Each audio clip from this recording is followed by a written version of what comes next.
Sir, kamusta? Okay lang po. Taga saan po kayo? Taga Morong Rizal pa po. Morong Rizal. Yes po. Dumayo pa po kayo rito sa Malamig, Bustos, Bulacan para lang po kunin itong generator po na ito. Yes, sir. Ayan. Ito po yung ating generator na 10 kVA na Allen diesel type na generator. 100% copper wire po siya. Sir, saan nyo po siya ilalagay? Para siya sa bundok namin sa Real Quezon po.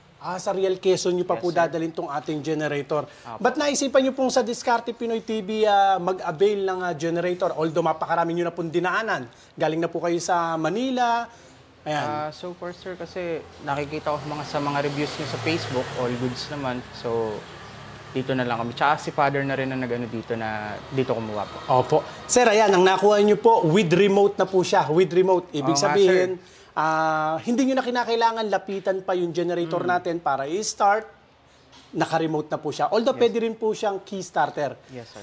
Pwede po, try natin. Sige, sir. Ayan, try natin. Masubukan tong bago nga. Ayan, pakita nyo nga po sa camera yung ating Ayan, sir. remote. Ayan. Po yung remote nila, then on natin. Yes.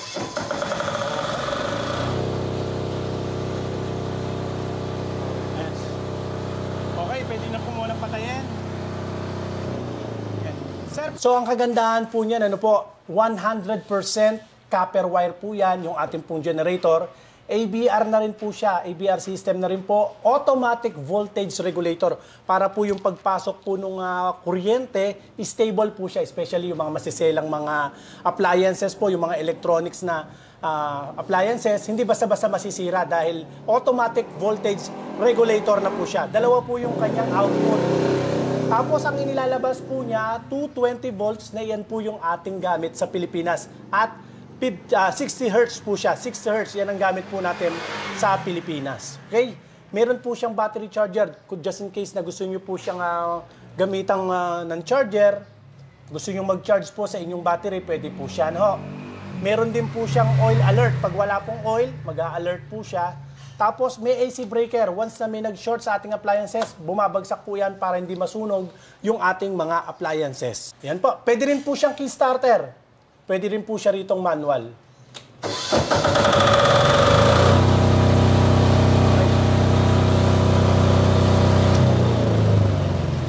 Sa lahat po ng mga interesado, pwede nyo po akong i-follow sa ating pong Facebook page o kaya ay mag-comment sa ating pong YouTube channel. Pwede nyo rin po kaming kontakin sa ating cellphone number 0922-20-49197 o kaya 0917-188-4179. Sir, maraming salamat po sa inyo. Sir, thank you po. Thank you. Dinayo niyo pa po kami. Yes, sir. Okay.